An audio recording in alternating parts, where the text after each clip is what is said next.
what is up, ladies and gentlemen? It is your boy Johnny. In today's video, I'm going to give you some tips on how to get the best connection on your PlayStation Portal and as well low latency so you don't feel that latency while you're gaming on the PlayStation Portal. The first thing that I'm going to go over is the internet connection. You have to have a pretty decent internet connection. In my opinion, I definitely recommend anything above 50 megabits per second. I know that Sony recommends that you use it at 15 megabits, but honestly, if you have a low connection of 15 megabits per download or upload, or even 20 megabits per download or upload, your connection might not be good, especially if you have multiple devices connected onto your home network if other people are using your Wi-Fi. So I definitely recommend 50 megabits per second minimum for download and upload. It's just one of the sweet spots, I believe, where you can also have other devices connected to your network. Some people do have faster internet connections up to 1 gigabit of internet. So if you have those speeds or even 100 megabits per second, you will be blessed with that good internet connection. But that's just one of the things that I recommend. So if your ISP offers it, definitely get the best internet connection for that as well. The second thing that I recommend is that you have your PlayStation 5 connected to a Ethernet cord cable or Ethernet link cable to the internet. Basically, it's the cable that goes directly to your internet modem. The reason why you want to have it this way connected is because I feel like it's a little bit more stable internet connection that you're going to have between your PlayStation and your router. There'll be less drops in Wi-Fi or interference. It's just better when you connect everything via Ethernet cable. You will always get that direct connection to the internet.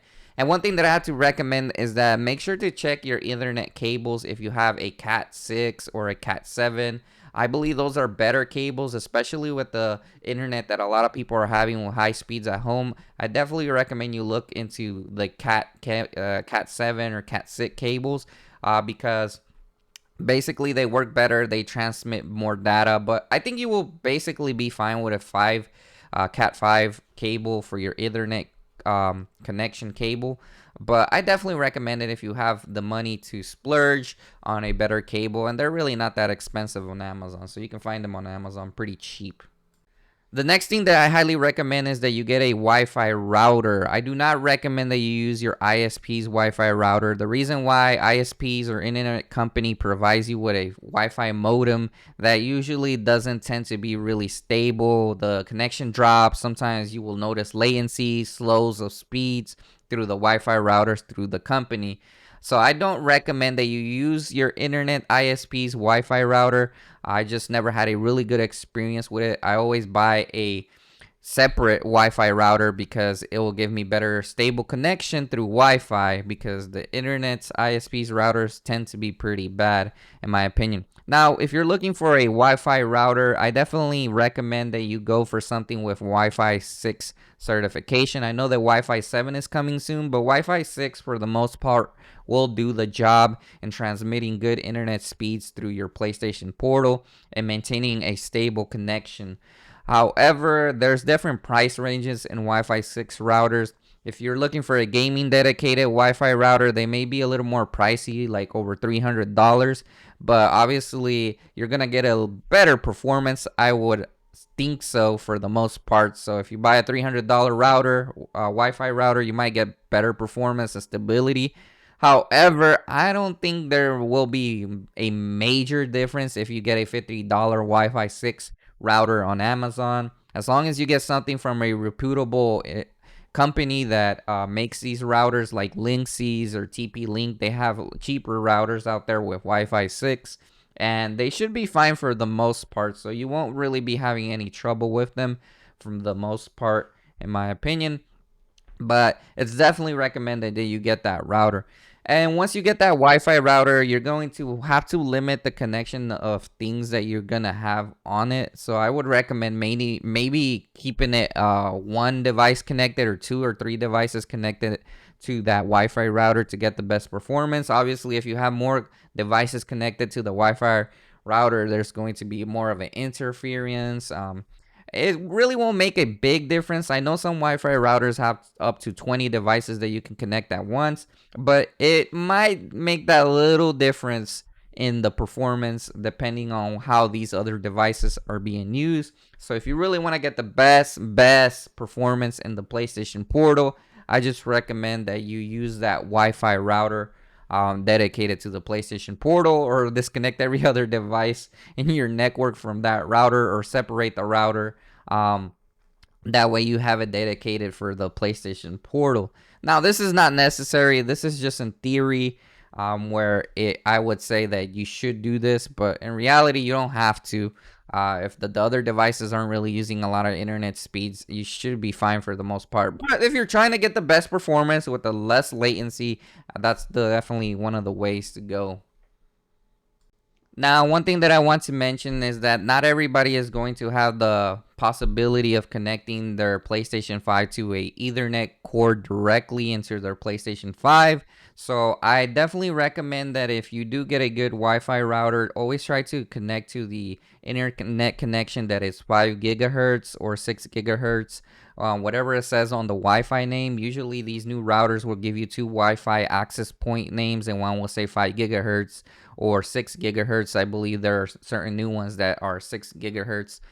Basically, always connect to the 5 gigahertz. The reason why you want to do that is because if you connect to the regular one, it's not going to give you the best speed. So if you can separate them to the 5 gigahertz, the 5 gigahertz will definitely always give you that higher speeds from your Wi-Fi router and internet connection. So if you don't have the ability to connect it with the Ethernet cord, just make sure that you always connect to at least the 5 gigahertz or 6 gigahertz. I'm not sure if there's even a 6 gigahertz, but if there is, always connect to that name on the access point, because usually it will tend to be the faster connection to your device. The PlayStation 5 will receive better signals and download speeds and upload speeds through that. And you can always do a speed test on your PlayStation to see what kind of speeds you're getting if you're having major issues with the connection through your Wi-Fi router. But the majority of the time, the 5 gigahertz will do fine. I know that some people set their access point to just one name, and usually the router detects if it can do 5 gigahertz or the previous regular bands.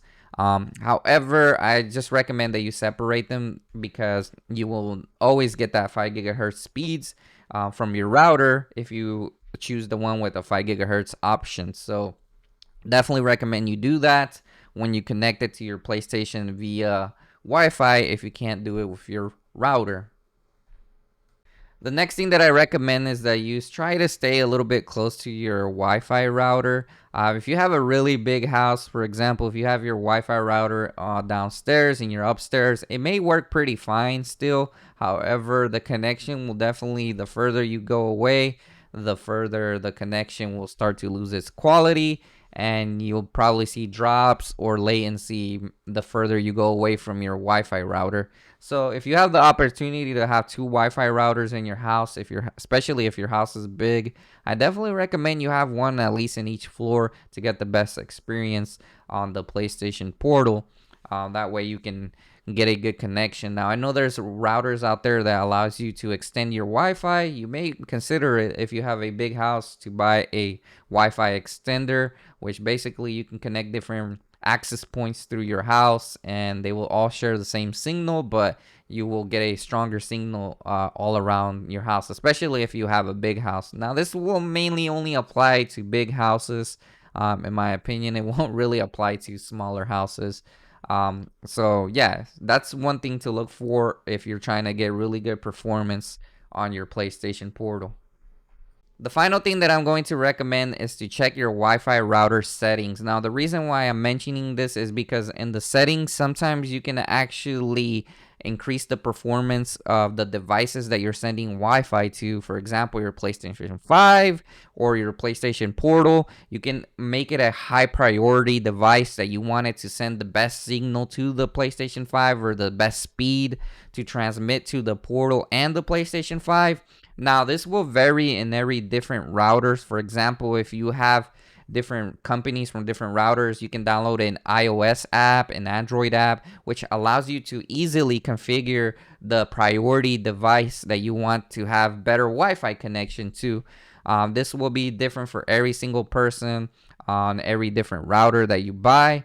And if you don't have an app from the App Store, then you can probably go on the Wi-Fi router settings, which you can definitely Google online your brand of router, and it will show you how to prioritize a device that you want to go ahead and have a better signal or better speeds dedicated to that device. That way you can have the best performance that you want to get out of your device without having to have more latency or lag while using your PlayStation Portal.